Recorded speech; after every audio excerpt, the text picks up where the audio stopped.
कि भागवत धर्म क्या है। भागवत धर्म का मतलब क्या होता है, भगवत प्राप्ति का मार्ग क्या है, कृपा करके हमको बताओ। और यहां से कवि नाम के योगेश्वर, पहले योगेश्वर उत्तर दे रहे हैं। ये वही भगवता प्रोक्त उपायात्मलब्धये अंजः पुंसाम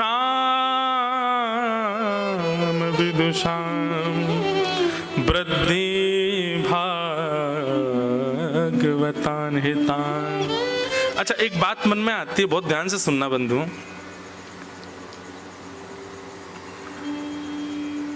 भक्ति में सबसे बड़ी उपलब्धि क्या है? श्री कृष्ण की प्राप्ति सबसे बड़ी उपलब्धि है? नहीं।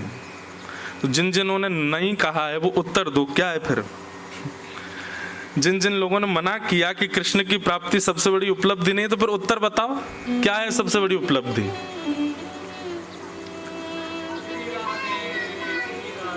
क्या कह रहे हैं? वाह भैया, बहुत अच्छी बात है। सबसे पहली बात, भक्ति में उपलब्धि की इच्छा ही नहीं होनी चाहिए, लेकिन फिर भी एक ठौर तो चाहिए, एक डेस्टिनेशन तो चाहिए, एक स्थिति तो चाहिए। वो क्या है? एक छोटे से उदाहरण से समझिएगा। जिन यदुवंशियों को साक्षात श्री कृष्ण प्राप्त हो गए, वही श्री कृष्ण यदुवंशियों का हाथ पकड़ करके सत्संग में बैठाते हैं। समझ में आई बात? श्री कृष्ण की प्राप्ति भक्ति में सबसे बड़ी उपलब्धि नहीं है, पर हाँ, इतने वैष्णव मिलकर के भगवत चर्चा कर रहे हैं, ये भक्ति की सबसे बड़ी उपलब्धि है। और वो भी ऐसे माहौल में, ऐसे समय पर, ऐसे स्थान पर, ऐसी बेला में बैठ करके ये सत्संग करना निश्चित ही भगवत बड़ी कृपा है हम आप सब लोगों के ऊपर। ठाकुर जी का बड़ा अनुग्रह। ठाकुर जी निश्चित ही प्रसन्न तो नहीं होंगे हमसे, लेकिन हाँ, हमको देख के मुस्कुराते तो होंगे थोड़े थोड़े। उसी का ये फल है कि हमको ये सत्संग प्राप्त है। और इसका उदाहरण क्या है कि ठाकुर जी को प्राप्त करने वाले वैष्णवों को भी ठाकुर जी कहते हैं कि तुम लोग सत्संग करो, मेरा चिंतन करो, मेरा भजन करो। ध्रुव जी महाराज को 5 वर्ष की आयु में ठाकुर जी मिल गए। उसके बाद भगवान ने 36,000 वर्ष के लिए उनको कहा कि तुम शासन करो। 36,000 वर्ष बाद ध्रुव जी महाराज बोले कि मेरे अंदर क्रोध कैसे आ गया, मेरे अंदर ये क्रोध का जन्म कैसे हो गया? मैंने तो भगवान का साक्षात्कार किया है। ऐसा प्रसंग आता है कि ध्रुव जी महाराज ने यक्षों का वध किया था क्रोध में आकर के। ध्रुव जी को क्रोध कैसे आ गया? तब ध्रुव जी को कहते हैं कि तुमको भगवान का दर्शन तो किया, तुमको भगवान तो प्राप्त हो गया, लेकिन तुमको सत्संग नहीं मिला। गोपियां, रास पंचाध्याय में प्रसंग आता है कि जब भगवान श्री कृष्ण उनके साथ में विचरण करने लगे, विहार करने लगे, तो भगवान कृष्ण प्राप्त हो गए, लेकिन प्राप्त करने के बाद भी गोपियों के चित्त में सूक्ष्म अहंकार आ गया। तुरंत ठाकुर जी अंतर ध्यान हो गए। क्यों? क्योंकि मैं तो मिल गया हूं, लेकिन इनको सत्संग नहीं मिला है। तब किशोरी जी उनके समीप आती हैं और यमुना के तट पर बैठ करके गोपियां अच्छा, एक बात बोलूं, मन में एक भाव आता है। ये गोपी गीत के जो भाव है ना, गोपी गीत के जो श्लोक है ना, ये गोपियां गा रही हैं, पर इन श्लोकों की रचयिता तो हमारी श्यामा जी हैं, हमारी किशोरी जी हैं, वही गवा रहे हैं। तो कृष्ण तो मिल गए गोपियों को, लेकिन उसके बाद भी गोपियों के चित्त में अभिमान तो आ गया। तो एक बात निश्चित हो जाती है कि भगवत प्राप्ति ये भक्ति में उपलब्धि नहीं है, क्योंकि ठाकुर जी के मिलने के बाद भी कई भक्तों में दोष प्रकट हुए हैं।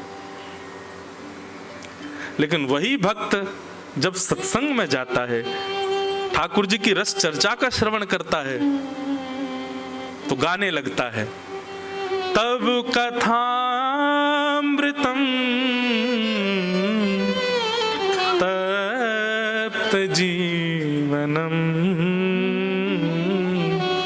कविभिरीडितम कल्मषापहम श्रवणमंगलम मंगलम श्रीमदाततं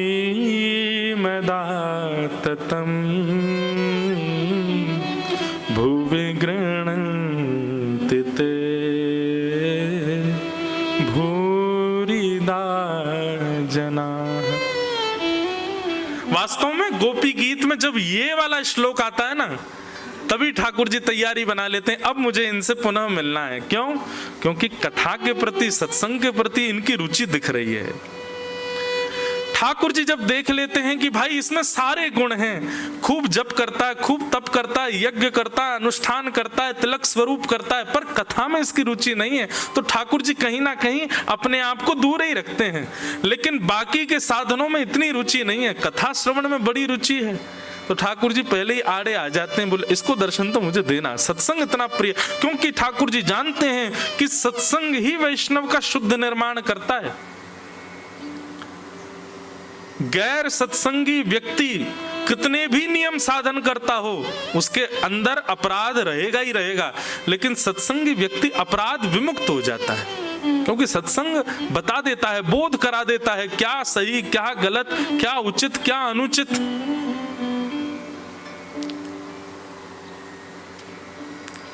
तो भक्ति में उपलब्धि क्या है? आप रात्रि में सो रहे हैं और नींद नहीं आई, तो नींद ना आने पर आप सोशल मीडिया नहीं देख रहे हो, नींद ना आने पर आप YouTube पर जाते हो, किसी अच्छे रसिक जन की सुंदर वाणी चला करके उसको श्रवण करने लगते हो। ऋषिकेश से दिल्ली की ड्राइव कर रहे हैं तो गाड़ी में कोई भद्दे गीत ना चला करके किसी भगवत रसिक की वाणी सुनते हुए जा रहे हो। अपने समय में, अपने जीवन में, अपने दिन में एक क्षण का भी अवकाश जब मिलता है, एक क्षण के लिए भी जब आप खाली होते हो, उस क्षण में आप अपनी इंद्रिय विषयों की तरफ ना जाकर के भगवत वार्ता को प्रायोरिटी देने लग जाओ, तो समझ जाना अब भगवत उपलब्धि प्राप्त हो रही है। अब आप भक्ति के पथ पर अग्रसित हो गए हो। एक प्रकार से ये कह दूं तो जैसे पथ पर चलते हैं तो माइलस्टोन आते हैं ना, इतनी दूरी और रह गई, इतनी दूरी और रह गई। जब ऐसी स्थिति हो जाए कि आप नींद ना आने पर, मार्ग पर चलते हुए अपने दिन के अवकाश में सत्संग को प्रायोरिटी देते, तो आप पहला माइलस्टोन पार कर चुके हो, अब ठाकुर जी के और समीप आ चुके हो। वही बात यहां पर कह रहे हैं, भगवतः प्रोक्तः उपाय आत्मलब्धये अंजः पुंसाम विदुषाम वृद्धिम भागवतान हितान। निमि राजा ने प्रश्न किया कि भागवत धर्म क्या है, और कवि नाम के योगेश्वर कहते हैं कि ठाकुर जी के द्वारा बताई गई जो वाणियां हैं, ठाकुर जी के द्वारा कहे गए जो प्रसंग हैं, उन प्रसंगों पर अमल करके उनका जीवन में पालन करना और नेत्र बंद करके ठाकुर जी ने जो कह दिया उसको करने लग जाना, यही भागवत धर्म है। उस पर किंतु परंतु प्रश्न चिन्ह नहीं है। ठाकुर जी यदि अपने प्रवचन में कह रहे हैं गीता में, कर्मण्येवाधिकारस्ते मा फलेषु कदाचन, हे अर्जुन तुम्हारा अधिकार केवल कर्म पर है, फल की चिंता मत करो। फल देने का अधिकार मेरा है, तो इसका पालन होना चाहिए कि फल की चिंता मत करो, ठाकुर जी देखेंगे, हम बस कर्म करें। भगवान यदि अपने प्रवचन में कह रहे हैं कि ये अपराध है, ये पाप है, ये दोष है, तो निरंतर उनका ध्यान करके वो ना करना, और जो ठाकुर जी की आज्ञा है उस पर नेत्र बंद करके चलने लग जाना, यही भागवत धर्म है। बंधुओं, भक्ति में सबसे ज्यादा आवश्यक यदि कुछ है तो वो है विश्वास, अटूट विश्वास। हमारे सूरदास जी गाते हैं, बहुत सुंदर भाव, भरोसो दृढ़ इन चरणन केरो, भरोसो दृढ़ इन चरणन केरो, भरोसो दृढ़ इन चरणन केरो, भरोसो दृढ़ इन 4 दिन के लिए आप सब लोग ही हमारे कोरस वाले हो, दक्षिणा के रूप में 11-11 रुपए सबको दूंगा मैं, गाओ मेरे साथ। आप सब हमारे साथ कोरस करो, पीछे पीछे गाओ सुन करके। सूरदास जी की वाणी है, भरोसो दृढ़ इन चरणन केरो, भरोसो दृढ़ इन चरणन के, भरोसो दृढ़ इन चरणन केरो, भरोसो दृढ़ इन चरणन के। श्री वल्लभ नख चंद्र छटा बिन, श्री वल्लभ नख चंद्र छटा बिन, श्री वल्लभ नख चंद्र छटा बिन, श्री वल्लभ नख चंद्र छटा बिन, सब जग माही अंधेरो, सब जग माही अंधेरो, हाँ सब जग माही अंधेरो, सब जग माही अंधेरो। ठाकुर जी के प्रति भरोसा, अपने गुरुदेव के प्रति भरोसा यदि आपका नहीं है तो आप कितने भी नियम साधन कर लो, आपका कल्याण नहीं हो पाएगा। लेकिन आप नियम साधन में चूक करते हो, लेकिन ठाकुर जी की वाणी और गुरुदेव की वाणी पर पूर्ण भरोसा करते, अमल कर देते हो, उसको अपने जीवन में उतार लेते हो, आपको कोई नहीं रोक सकता, कहीं आप गिर नहीं सकते, आपका निश्चित कल्याण होगा, क्योंकि आपके भीतर भरोसा है। भरोसो दृढ़ इन चरणन केरो, भरोसो दृढ़ इन चरणन के, भरोसो दृढ़ इन चरणन केरो, भरोसो दृढ़ इन चरणन के। श्री राधा रमण लाल की।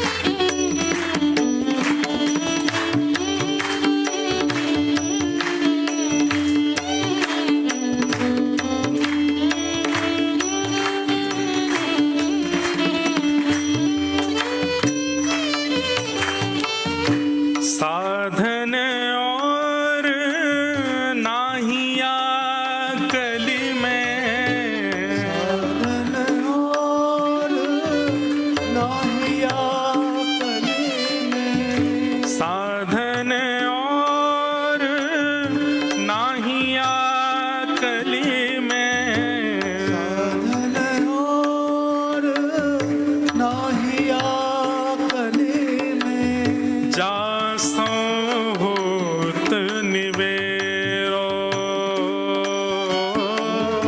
सासो होत निवेरो। सूरदास जी कहते हैं इस कलयुग में और कोई साधन है ही नहीं आपके कल्याण का, केवल और केवल भरोसा ठाकुर जी की वाणी के प्रति, गुरुदेव की वाणी के प्रति, बस ये भरोसा जीवन में ले आओ और भली साधन आपसे ना बने, कल्याण हो जाएगा। सूरदास जी से किसी ने कह दिया, सूरदास जी मतलब हमारे जप तप अनुष्ठान नियम ये किसी काम के नहीं है, केवल भरोसा ठाकुर जी के प्रति, कोई प्रमाण है आपके पास? सूरदास जी कहते हैं सबसे बड़ा प्रमाण मैं हूं। क्यों? बोले आंख ही नहीं है मेरे पास तो, सूर कहा कहे दुविध आंधरो, मेरे पास तो नेत्र ही नहीं है, मैं देख ही नहीं सकता, लेकिन फिर भी ठाकुर जी के अद्भुत रूप श्रृंगार का मैं दर्शन कर पाता हूं, ठाकुर जी की लीला मुझे दिख जाती है। आज हरि देखे नंगम नंगा, मोतिन माल गले और साजे, छवि के उठत तरंगा। कैसे दिख जाते, नेत्र तो है ही नहीं मेरे पास में। शोभित कर नवनीत लिए, घुटरुन चलत रैणु तन मंडित, गो रोचन तिलक किए। ये लीला मुझे कैसे दिख जाती है, मैं तो देख ही नहीं सकता। मैंने कोई जप नहीं किया, तप नहीं किया, साधन नहीं किया, केवल और केवल भगवत वाणी और गुरुदेव की वाणी पर अटूट भरोसा रखा, और उसी का ही ये परिणाम है।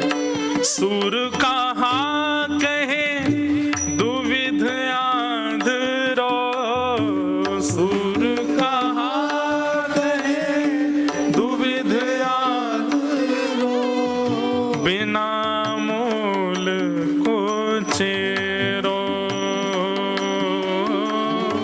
बिना मूल को चेरो। भरोसो दृढ़ इन चरणन केरो, भरोसो दृढ़ इन चरणन के, भरोसो दृढ़ इन चरणन केरो, भरोसो दृढ़ इन चरणन के, भरोसो दृढ़ इन चरणन केरो, भरोसो दृढ़ इन चरणन के।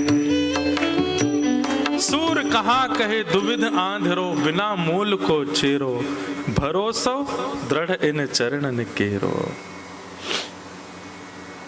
तो भागवत धर्म क्या है, पहला प्रश्न है।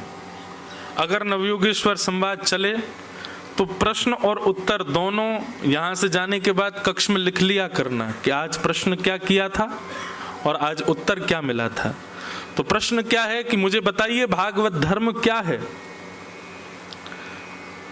तो प्रश्न का उत्तर दे रहे हैं कि भगवान ने जो कुछ भी कहा है उनकी प्राप्ति के लिए, मतलब मैं जिस भाव से प्राप्त हो जाऊं, ऐसी सारी बातें जो भगवान कह रहे हैं उन बातों पर आप अटूट विश्वास की तरह चलने लग जाओ, वही भागवत धर्म है। और कैसे चलो, बोले अंजह पुंसाम विदुषाम।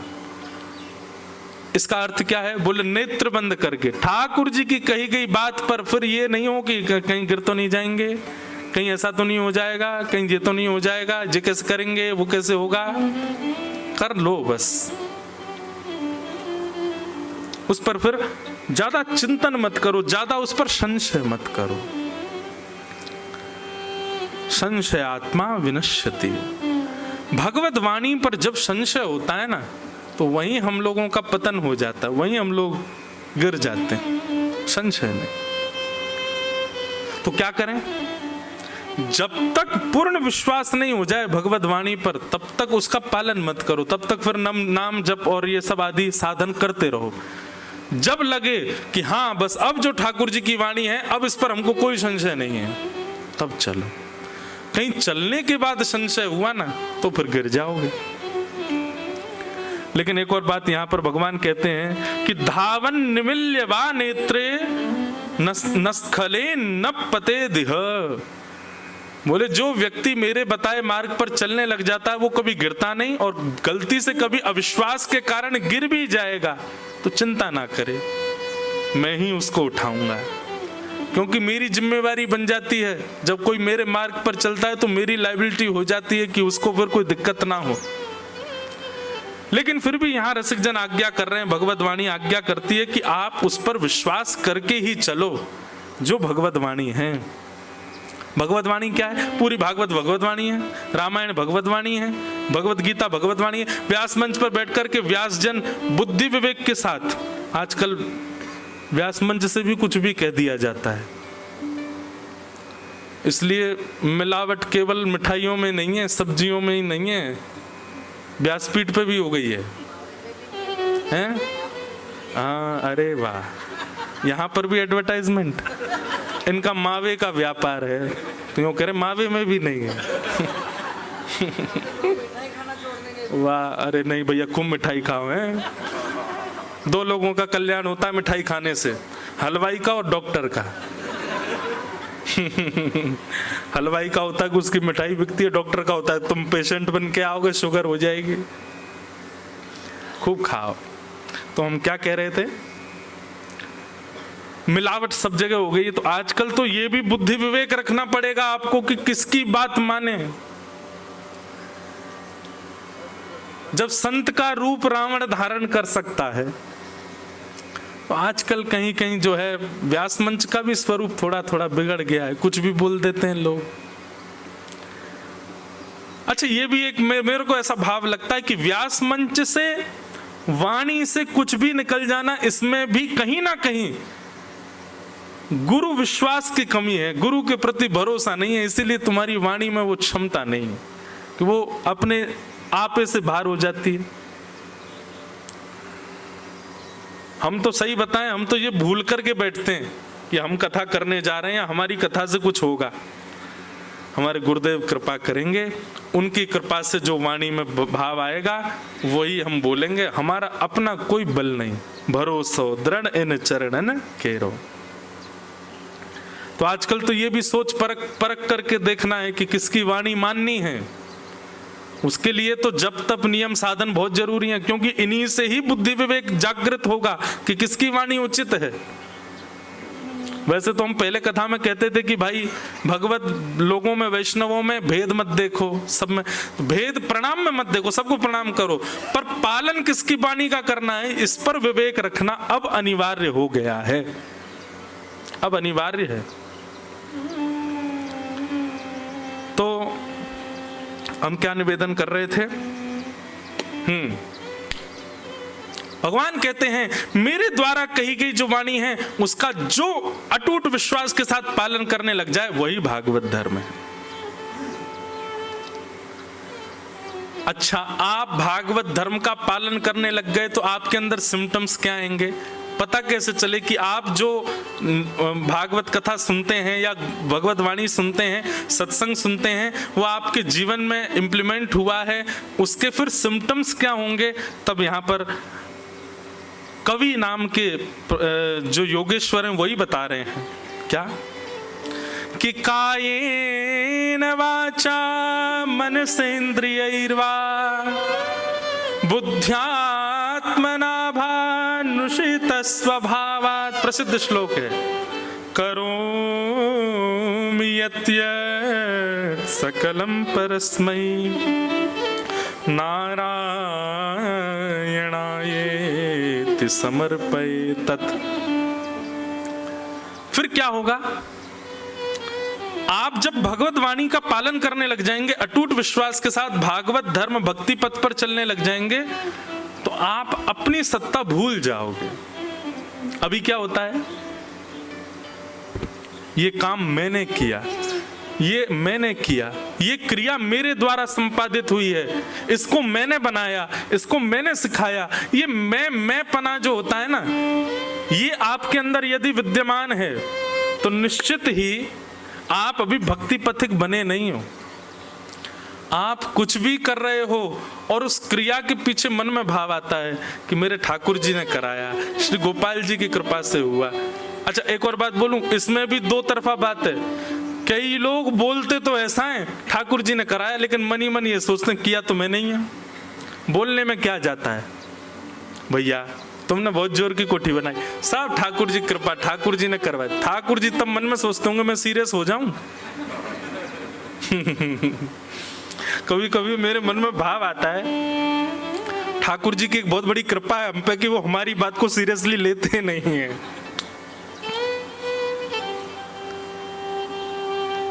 तेरा तुझको अर्पण क्या लागे मेरा, ओम जय जगदीश हरे। ठाकुर जी इस बात को ना ऐसे ही नकार देते होंगे, ठीक है बोले मत ज्यादा। तेरा तुझको है, भगवान कभी सीरियस हो गए तो क्या होगा। ये सब आपका है नाथ, मेरा घर आपका, मेरी गाड़ी आपकी, ला चाबी दे घर की, निकल तू जा, ऋषिकेश में रह गंगा किनारे। भगवान मैं तो बस बोल रहा था, आप सीरियस क्यों हो गए। ठाकुर जी की बहुत बड़ी कृपा है कि वो हमारी बात को सीरियसली लेते नहीं है। लेकिन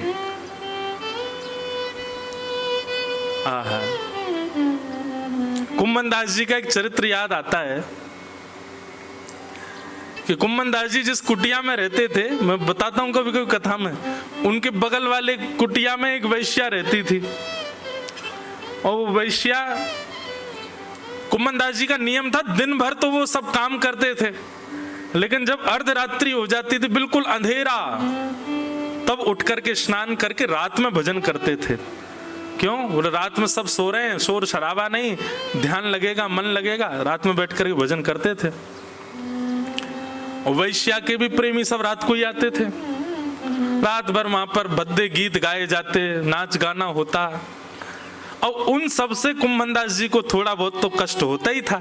बेचारे वो श्री कृष्ण शरणम मम जाप कर रहे हैं और वहां बगल वाली कुटिया से भद्दे गीत गाए जा रहे हैं, उल्टे सीधे नृत्य किए जा रहे हैं, जोर जोर की आवाज करी जा रही है। कुम्भन दास जी को लगता कि भाई जब इसका तीव्र स्वर मेरे भजन में बाधा बन रहा है तो मैं भी तीव्रता से भजन करूंगा। तो जो करते थे श्री कृष्ण शरणम मम, वो भी जोर जोर से गाने लगे, श्री कृष्ण शरणम मम, श्री कृष्ण शरणम मम, श्री कृष्ण। जितनी तेज आवाज वैश्या के भवन से आवे गीतों की, उतनी तेज आवाज में कुम्भन दास जी कीर्तन करने लगे। अब वैश्या तो परेशान हो गई। वैश्या बोली, ये बाबा बड़ी जोर जोर से गा रहा है। प्रेमियों से कह दिया, बोले कि देखो ये हमारे हमारे हमारे आनंद में विघ्न डाल रहा है। बाबा वो क्या करें? बोले इसकी कुटिया जला दो, कुटिया जल जाएगी तो कहीं और चला जाएगा। प्रेमियों ने जाकर के कुम्भन दास जी की कुटिया में आग लगा दी। कुम्भन दास जी, हम आप सब लोग होते तो हम क्या करते? तुरंत पानी मंगाओ, जे करो वो करो, आग बुझाओ, अरे मेरा घर जल गया, हाय राम, सिर पकड़ के रोते। कुम्भन दास जी ने तो अपने ठाकुर जी समेटे, बाकी सब सामान वहीं छोड़ दिया और दौड़ करके ठाकुर जी को उठा करके ठाकुर जी को लेकर के भागे। बस एक बार ठाकुर जी को कहा, हे ठाकुर जी, ये मेरा घर थोड़ी था, ये तो आपके लिए मैंने छप्पर बनाया था, आपको धूप ताप बारिश आदि की कोई विघ्न ना लगे, आपकी कुटिया थी नाथ। मेरी कुटिया तो जल जाए, मेरा तो सब कुछ खाक हो जाए, मुझे कोई चिंता थोड़ी, पर ये आपका था नाथ, कैसे जल गया?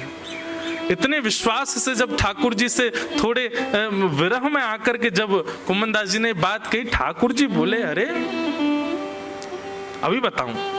सोई पवन देव से कहा, बोले ऐसे बहो कि कुम्भन दास जी की कुटिया की आग की लपटें इस वैश्या के घर में जाएं।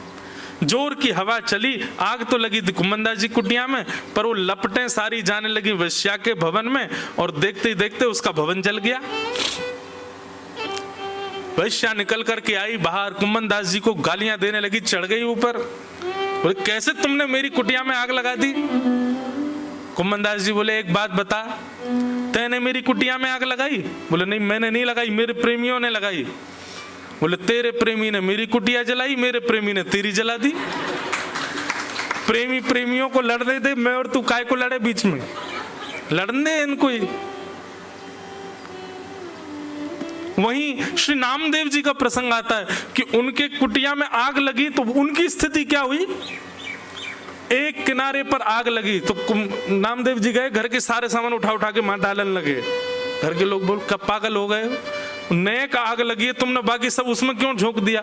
बोले अग्नि भगवान का स्वरूप है, मुझे ऐसा लगा आज मेरे घर साक्षात ठाकुर जी पधारे, इतने से स्थान में क्यों बैठे, पूरे घर में क्यों नहीं आ रहे? पूरे घर में हम लोग सुन सकते हैं इस बात को, कर कभी नहीं सकते, करना भी नहीं। ढूंढवाएंगे लोग, कहाँ है व्यास को ढूंढ के लाओ, वो उसने सिखाया है इनको। ये तो केवल एक विनोद की बात, मैं केवल एक प्रसंग मात्र बता रहा हूं, लेकिन इतना भरोसा हमारा है ठाकुर जी के प्रति। कभी हम इस बात को कह दे कोई कि आपने बहुत बड़ी उपलब्धि प्राप्त करी, अरे सब ठाकुर जी की कृपा। ठाकुर जी भी जानते हैं उस समय आपको, केवल बात बना रहा है, कह रहा है दिखावे के लिए केवल कि ठाकुर जी की कृपा, लेकिन विश्वास नहीं है चित्त में इसको कि हाँ मैंने ही कृपा करके दिया है। बस इसी को विश्वास में बदल दो, जो हो रहा है आपको सब ठाकुर जी की कृपा, सब ठाकुर जी का अनुग्रह, मैं कुछ भी नहीं कर सकता। एक बहुत सुंदर पद है ना, मैं नहीं, एक सेकंड, एक स्वर दो। मैं नहीं, मेरा नहीं यह तन, किसी का है दिया, जो भी अपने पास है यह धन, किसी का है दिया। देने वाले ने दिया, वह भी दिया किस शान से। हम अमेरिका होके आए, हम लंदन होके आए, हम ऑस्ट्रेलिया होके आए, आहा वहां की सुंदरता देख करके आए। ठाकुर जी बोले तू देख के आया, नेत्र ही नहीं दिए होते मैंने तो। हम फलाने गीतकार का, संगीतकार का कॉन्सर्ट अटेंड करके उसका गाने सुन के आया। ठाकुर जी बोले मैंने कान ही नहीं दिए होते तो सुनता।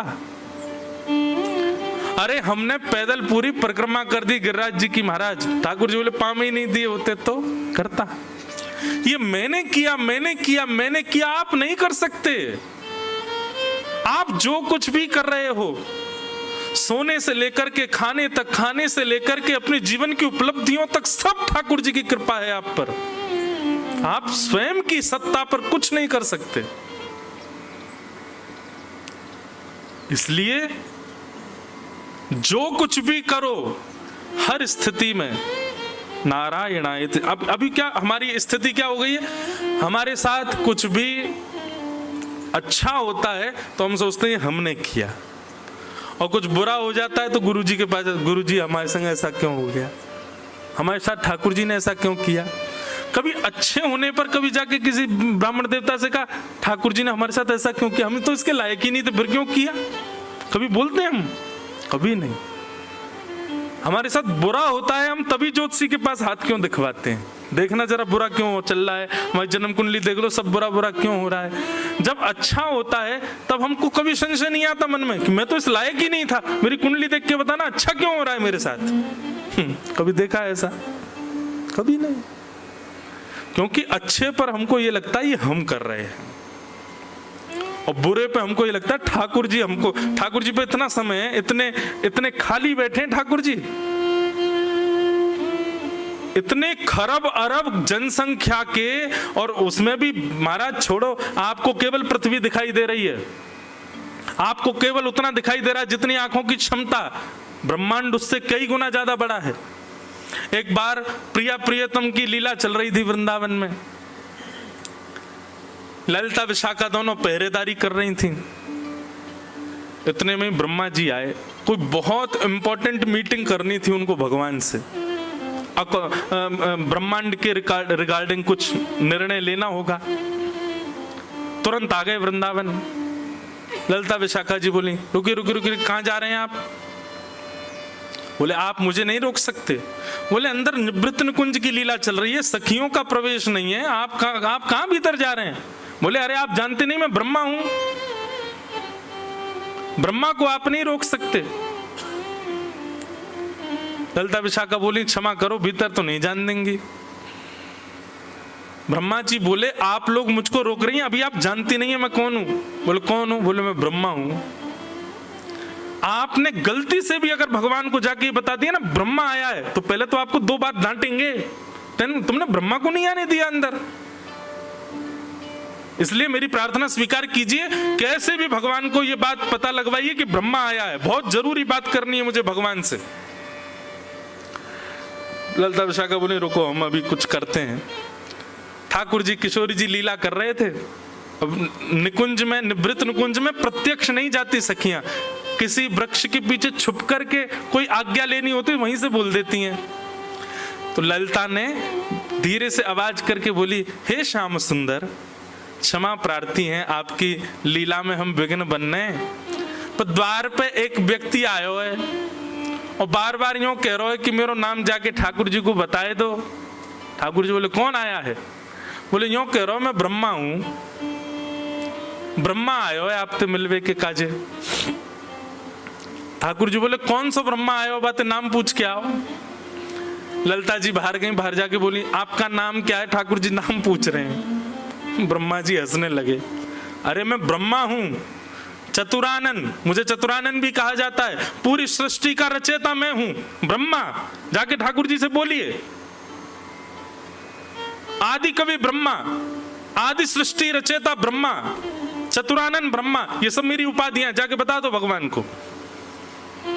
ललिता जी जाके बोली, जय जय, वो तो यूं कह रहो वाने सृष्टि बनाई है, पूरा ब्रह्मांड बनाए हो कहिए वाने, आदि कवि बता रहे हो अपने आप, नहीं बताए तो कहा करना, बहुत देर तक प्राणन ने पी रहो हमारे ने भीतर आवे को। ठाकुर जी बोले, ब्रह्मा ते जाके कहो, श्री कृष्ण के शरीर में जितने रोए हैं ना, प्रत्येक रोए में 1-1 करोड़ ब्रह्मांड है, और हर एक ब्रह्मांड में एक ब्रह्मा है। श्री कृष्ण के एक रोए में करोड़ ब्रह्मांड है, उन करोड़ ब्रह्मांड में एक ब्रह्मांड में एक ब्रह्मा है। मतलब एक रोए में कितने ब्रह्मा हो गए? 1 करोड़ ब्रह्मा। और पूरे शरीर में रोए कितने हो गए? असंख्य। तो इसका मतलब कितने? ललिता जी बोली, ठीक है मैं बता दूंगी, मेरा दिमाग दर्द है जाएगा, इतना तो ना समझ पाऊंगी। बाहर जाके बोली, अरे ब्रह्मा जी सुनो, श्री कृष्ण यूं कह रहे हैं, उनके एक रोए में 1 करोड़ ब्रह्मांड हैं, और प्रत्येक एक ब्रह्मांड में एक ब्रह्मा है। तुम कौन से ब्रह्मा हो ये बताओ। ब्रह्मा जी मूर्छित होके गिर पड़े वहीं पे, बोले ये तो मुझे आज पता चला, ऐसा मेरे अलावा भी ब्रह्मा है क्या? तो भैया आपको ये लगता है कि ये ऋषिकेश, दिल्ली हो गया, बंबई हो गया, हैं लंदन हो गया, अमेरिका हो गया, ये पृथ्वी हो गई, यही है बस। ठाकुर जी को कभी कभी याद आता होगा कि ये भी है, इतना बड़ा ब्रह्मांड है ठाकुर जी का। और उस ब्रह्मांड में, इतने विकसित ब्रह्मांड में ठाकुर जी को आपको कष्ट देने के लिए समय निकाल लें। मेरे जीवन में इतना कष्ट क्यों दिया भगवान? भगवान इतने खाली बैठे हैं क्या? उनको ये पता है क्या कि मेरे को क्या देना है जीवन में? इसलिए कष्ट आने पर कोसना बंद करो भगवान को। जो ठाकुर जी से आके कहते हैं, आपने ऐसा क्यों कर दिया मेरे साथ, नाथ मेरा जीवन ऐसा क्यों कर रहे हो? भगवान ने इतनी सुंदर व्यवस्था बनाई है, इतना बढ़िया तो कोई इंजीनियर भी नहीं बना सकता किसी फैक्ट्री को, जैसा ठाकुर जी ने इस ब्रह्मांड को बनाया है। व्यक्ति अपने कर्म से भोगेगा अपने आप, जो भी भोगेगा। भगवान ने कुछ अपने हाथ में नहीं रखा कि इसको ये देना है, इसको ये देना है। कर्म सुधर जाएंगे तो बुरे कर्मों का फल कम हो जाएगा, कर्म बिगड़ेंगे तो सुधरे हुए कर्मों का फल कम हो जाएगा। अपने आप सब कुछ सिस्टमेटिक ढंग से अपने आप विविध रूप से चलता है। ठाकुर जी पर समय नहीं इतना, वो हमें कष्ट देने बैठे।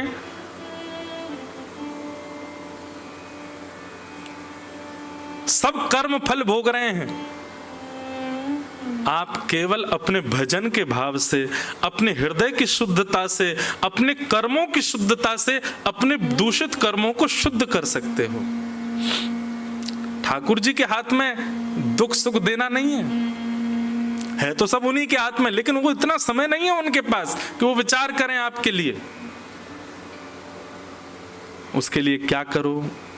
तो वही भागवत धर्म बता रहे हैं, आप जो कुछ भी अच्छा करते हो सब में ये बात मानो कि सब ठाकुर जी की कृपा से हुआ, और जो कुछ भी गलत हो रहा है या जो भी संकट कष्ट जीवन में आ रहे हैं उसमें स्वयं को कोसो। निश्चित ही मेरा प्रारब्ध होगा, निश्चित ही मेरे कर्म ऐसे होंगे, इसीलिए मैं इस भोग को भोग रहा हूं, इस कष्ट को भोग रहा हूं। उल्टा करो। सुख सब भगवत कृपा से आता है, अच्छा सब भगवत कृपा से होता है, और जो कुछ भी हमारे यहाँ विलग हो रहा है मेरे जीवन में, सब मेरे कर्म हैं, मेरे प्रारब्ध हैं। कर्म प्रधान विश्व रचि राखा, जो जस करहि सो तस फल चाखा। इसलिए भक्ति पथिक का नियम क्या होना चाहिए? कायेन वाचा मनसेन्द्रियैर्वा बुद्ध्यात्मना भानुषितस्व भावा करोमि यत् यत् सकलम परस्मै नारायणायेति समर्पयामि। अपनी काया से, अपने मन से, अपनी बुद्धि से, अपने वचन से, अपनी वाणी से, अपने विचार से जो कुछ भी करे सब ठाकुर जी को अर्पित। मेरी कोई सत्ता नहीं है, मेरी कोई स्थिति नहीं, सब ठाकुर जी आपके अनुग्रह से हो रहा है। तो ये प्रथम प्रश्न था